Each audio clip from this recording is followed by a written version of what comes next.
Greetings, friends. This is Steve Dupuis for the Bible News Prophecy Program with Dr. Bob Thiel, bringing you news and analysis of world events in light of Bible prophecy.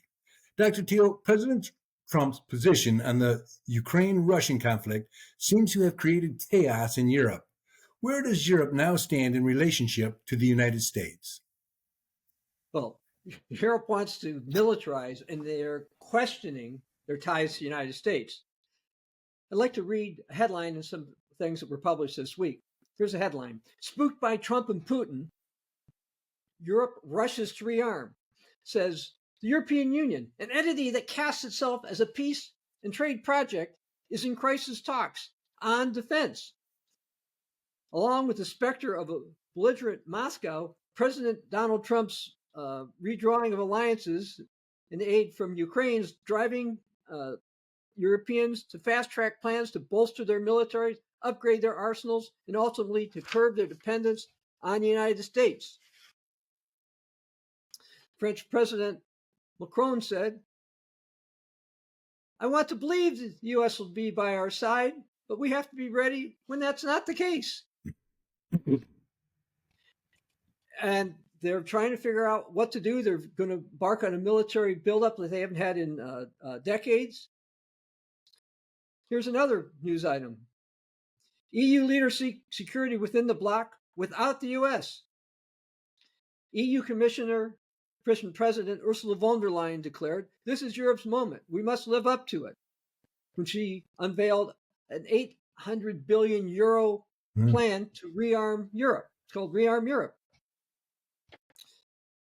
She wants to underscore that things are really worse than ever.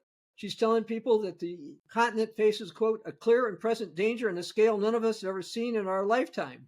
The future of a free and sovereign Ukraine, a safe and prosperous Europe is on the line. So they met for a special meeting on this. And the questions they wanted to wrestle with in their meeting they had this past Thursday was, quote, what kind of security guarantees can the EU afford? And should Europe still consider itself a U.S. ally? Okay. News article mentioned also the Hungarian Premier Viktor Orban. He had dinner in Paris with the French president, and the two agreed that we must strengthen the defense capabilities of European nations, end quote. It is interesting that more countries are going to develop weapons. Do we have any idea why they want more weapons? Well, the EU wants to militarize. Okay. They now question whether or not the United States, which has handled most of Western Europe's defense needs for decades, is even an ally. Now, the Bible teaches that those who were, quote, great among the nations will be defeated as, quote, her friends have dealt treacherously with her. They all become her enemies. That's Lamentations 1, verses 1 and 2. Okay. So you're saying some of these weapons will be used to defeat a former friend that used to be great among the nations. Yeah, that's what the Bible says. Okay. But first, let's talk a little bit about a shift that's going on in Europe. More and more in Europe have decided that they'll support a bigger and stronger military. They don't trust the United States, and they're starting to look at the United States actually as an enemy and not as an ally. The Bible teaches that the coming European king of the north will have a, quote, great army and many ships, as well as other weapons.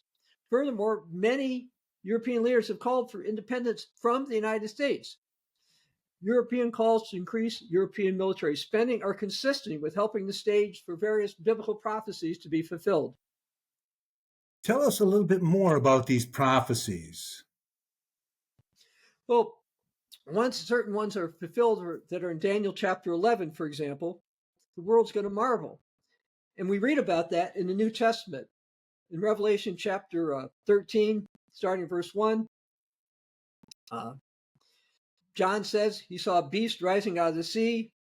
And he talks about it. He said that the dragon gave its authorities and a great in power. He said one of its heads had been mortally wounded, but its deadly wound was healed. People think Europe is done. Okay. Then he said, all the world marveled and followed the beast. Verse 4, and they worshiped the dragon who gave authority to the beast, and they worshiped the beast, saying, who is like the beast, who is able to make war with him? I'm not going to do that until after Europe's been conquering places nobody thought they could do. And let me add, that's been my published view for the last 16 years, that technology is going to be key for Europe to do this. So let me just stop and understand this for a minute, Dr. Thiel. Are you identifying Europe as the beast with the mortal head wound of Revelation 13? Yes. Consider also that Europe has gotten more serious about taking steps after the first Donald Trump presidency.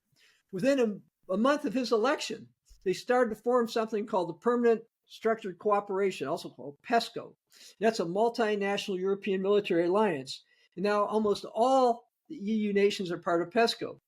And PESCO has been funding a variety of technological military projects, and they want to fund more.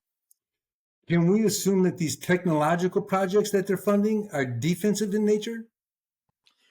Perhaps, but I would call them militaristic. Okay. And now with another Donald Trump presidency, Europe doesn't want to wait to take steps, and they're taking more now. The European plan is for Europe to be a strong military power independent of the United States, and that's what the Bible shows will ultimately defeat the United States. Well, even with all their weapons, I still find it hard to believe that Europe could defeat the United States. You know, a lot of people in the United States and elsewhere don't think it's possible. But those of us who understand certain aspects of biblical prophecy realize the Bible shows that the strongest military power will be defeated by a European power. And where is that mentioned? Specifically in the book of Daniel, chapter 11, verse 39. It's talking about the European king of the north. It says, he will act against the strongest fortresses, and he shall rule over many and divide the land for gain. The strongest fortresses means the strongest military. And so people think this could not possibly happen. And steps to create a great European army are being taken now, and they plan to do more in the future. Of course, some believe that despite World War I and World War II and previous massive wars, Europe could never start World War III. Yet this overlooks various prophecies in the Bible.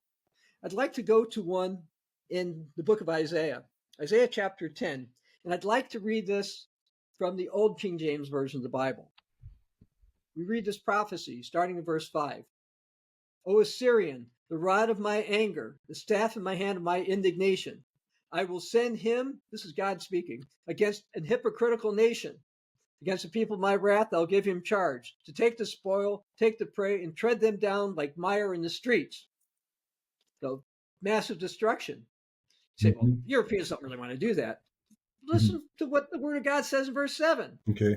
Howbeit he, this is the Assyrian, means not so. Neither does his heart think so. But it's in his heart to destroy and cut off nations, not a few. For he says, aren't my princes like kings? Isn't Samaria like Damascus? As my hand has found the kingdoms of the idols, whose graven images did exceed those of Jerusalem and Samaria, shall not I, as I've done to Samaria, do also to Jerusalem and her idols? Now, by the way, a lot of people don't realize this. The USA is sometimes prophetically referred to as Samaria and sometimes as Manasseh in biblical prophecy. So even though a Germanic-led Europe, because the Assyrians, that's who we're talking about, Okay. they don't seem to wish to do this. According to biblical prophecy, it's going to come to pass. The USA will be defeated, as I mentioned from Daniel 11:39, as well as the United Kingdom, which is often referred to as Ephraim in biblical prophecies, such as in Isaiah 17. But I want to now go to Psalm 78, starting in verse 9, New King James. The children of Ephraim, being armed and carrying bows, turned back in a day of battle. Why? Because they did not keep the covenant of God. They refused to walk in his law, forgot his works, the wonders he had shown them. Now, combining that in Isaiah 9, we see Ephraim and Samaria talked about together, starting verse 9 in Isaiah 9. all the people will know, Ephraim and the inhabitant of Samaria, who say in the pride and arrogance of our heart, we've had problems, we're going to take care of them. Then it says that God's going to set adversaries against them.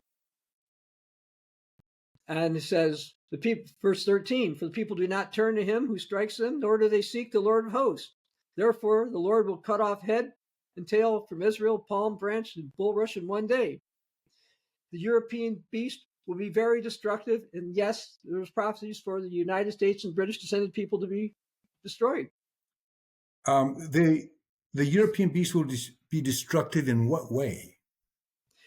Massively. I've read some parts, but for example, Deuteronomy 29, starting verse 23, we read, the whole land, this is a curse that God warns people to turn away from him. Okay. The whole land is brimstone, salt, and burning. It's not sown, nor does it bear, nor does any grass grow there. Like the overthrow of Sodom and Gomorrah, which God overthrew in his anger and wrath. And in Isaiah, we were in Isaiah 9, continuing there again, verse 19, the wrath of the Lord of hosts, the land is burnt up. The people be fuel as a fire. No man shall spare his brother, be snatched in the right hand, and he'll be hungry and not be satisfied. Every man will eat the flesh of his arm. Manasseh shall devour Ephraim, Ephraim and Manasseh together to go against Judah. Now, those scriptures I just read are consistent with a nuclear or a similar attack. Okay. And these prophecies have not happened in history. This is a prophecy for our time. That's long been my view for over a decade that Europe will likely attack the United States and or the UK under a guise of a NATO or some other defense military exercise and use nuclear bombers. Now, this is consistent, by the way, with a prophecy in Daniel chapter 11, starting verse 23, which says, and after the league is made with him, this again is the European beast, king of the North power, he shall act deceitfully. So he's not going to tell the United States Brits the truth. Okay. For he's going to come and be strong with a small number of people. He shall enter peaceably. Okay? He's going to go somewhere and people are going to think it's peaceful. Okay? That's why I'm talking about this military exercise. Even into the richest places of the province. He will do what his fathers have not done. Germany did not succeed against the United States, at least in World War I or World War II. Yes, it did get into some parts into Britain, but not to the degree they wanted to do it. But this says he's going to do what his fathers have not done, nor his forefathers. Then he'll disperse them among the plunder, spoil, and riches. He'll devise plans against the strongholds, but only for a time. The strongholds sounds like the strongest fortresses, which we read about in Daniel 11:39, which we talked about a few moments ago. So notice, he pretends to have peace. He enters peaceably against the strongholds. This looks like a reference to the strongest military forces that Daniel talks about. He's going to conquer. That is the British and the United States. So you said this is a prophecy for our time. Is that what all these weapons and technologies are being prepared for that we've talked about earlier? Well, not necessarily all of them. Okay. And also, to quote Jesus, Matthew 24:6, the end is not yet as far as for the time for Europe to attack. Yet many in Europe are unwittingly taking military steps that are going to allow this to come to pass. Many want Europe to become a major military power. The political situation in the U.S. is making them nervous. This is an unintended consequence of Trump administration policies. And the Europeans want a power independent of the United States, and they're working on doing this now. Anyway, this will not end well for the United States nor its British descended allies. Thank you, Dr. Thiel. For more interviews with Dr. Thiel, in addition to written as well as audio articles, visit our website at BibleNewsProphecy.net. This is Steve Dupuis for the Bible News Prophecy Program.